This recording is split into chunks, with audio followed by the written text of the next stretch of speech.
I just covered my perfectly fine cast iron bathtub with cement board because I'm trying to avoid any caulk lines in this bathroom. Here is the small bathroom that I'm working with. It is about 34 square feet, and I think we can all agree that the most annoying thing in the bathroom is the caulk line, and especially around the bathtub. And while at it, I'm also going to be finishing the shower niche and window surround as well.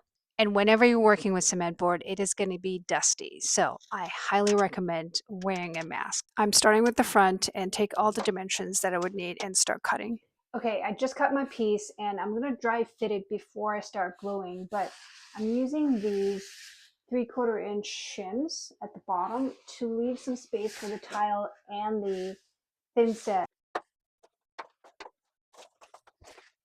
Before I start gluing, I'm going to clean the surface real quick with just an alcohol and clean microfiber towel just to get all the grease and grime or whatever that's on it.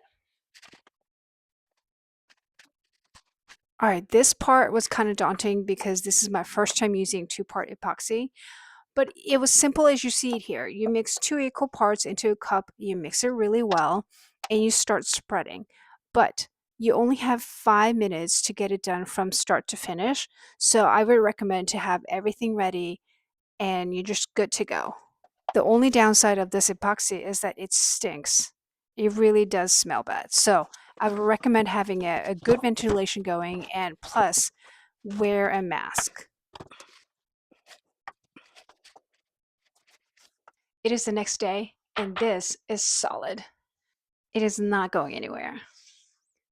Okay, next was to get the top template, and I'm just using a piece of X board and some magnets to hold it in place. It was rigid enough to hold its shape, so it was easy to work with.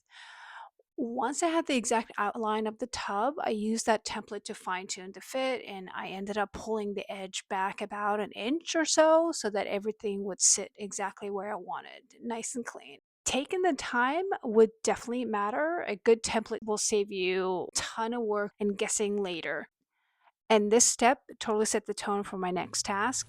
And here is a quick look how the template turned out. Then I pasted my template onto my cement board and used an oscillating tool with a carbide tip to cut everything. This way, cuts things super clean with minimal debris, but it creates a small amount of fine dust. So don't forget your mask when cutting cement boards. Before I start epoxying everything, I did do dry fit every single piece just to make sure everything fits together, because this is the moment where you kind of slow down and double check and make sure everything fits nicely. Once I was happy with it, I moved on to epoxy, and this part gets real fast because I only had 5 minutes working time, so there was really no rushing and second guessing. So I worked in sections, applying epoxy one area at a time, moving kind of deliberately. I used these little weights to hold everything in place while I was working section by section and make my way around the bathtub. This step is a little messy and intense, but I really just stayed focused and took my time with each piece. It's been about an hour. It should be set now. Let's check. I made sure to leave about 1/8 of an inch in between sections to allow expansion later on, but everything was set solid and had no movements at all, so I'm totally happy how it turned out. Then I moved on to the shower niche, which I needed to cut a few smaller pieces to fit the sides and finished it off. I used a scoring knife to score the surface, then snap the board along the line and cut through the mesh on the back with a utility knife. This method creates a minimal dust, which makes it easier to work with fewer tools, but the edges don't come out perfectly smooth. So to clean that up, I use a pair of pliers to break off the tiny pieces and kind of fine tune the edges. It's a small step, but it definitely helped to fit flush and even. And don't skip the screws designed for cement boards, especially in wet areas like showers or around the bathtubs, so you don't deal with rust later on. And they sit flush without tearing up the surface.